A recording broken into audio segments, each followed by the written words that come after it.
من ذا يداني فضله وعلاه؟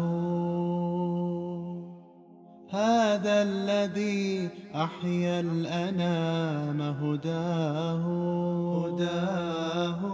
هذا الرسول المصطفى لي أسوة. قال رسول الله صلى الله عليه وسلم: عجبا لأمر المؤمن، إن أمره كله خير، وليس ذاك لأحد إلا للمؤمن.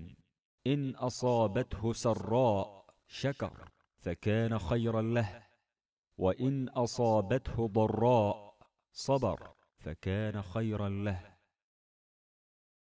रसूलुल्लाह सल्लल्लाहु अलैहि वसल्लम ने फरमाया, ताज्जुब है मोमिन के हाल पर, मोमिन का हर मामला भलाई का हामिल है, और ये इम्तियाज सिर्फ मोमिन का है। अगर इसको कोई खुशी नसीब होती है तो शुक्र करता है, जो कि इसके लिए बाइस खैर है, और अगर इसको कोई तकलीफ पहुंचती है तो सब्र से काम लेता है, ये भी मोमिन के लिए बाइस खैर है।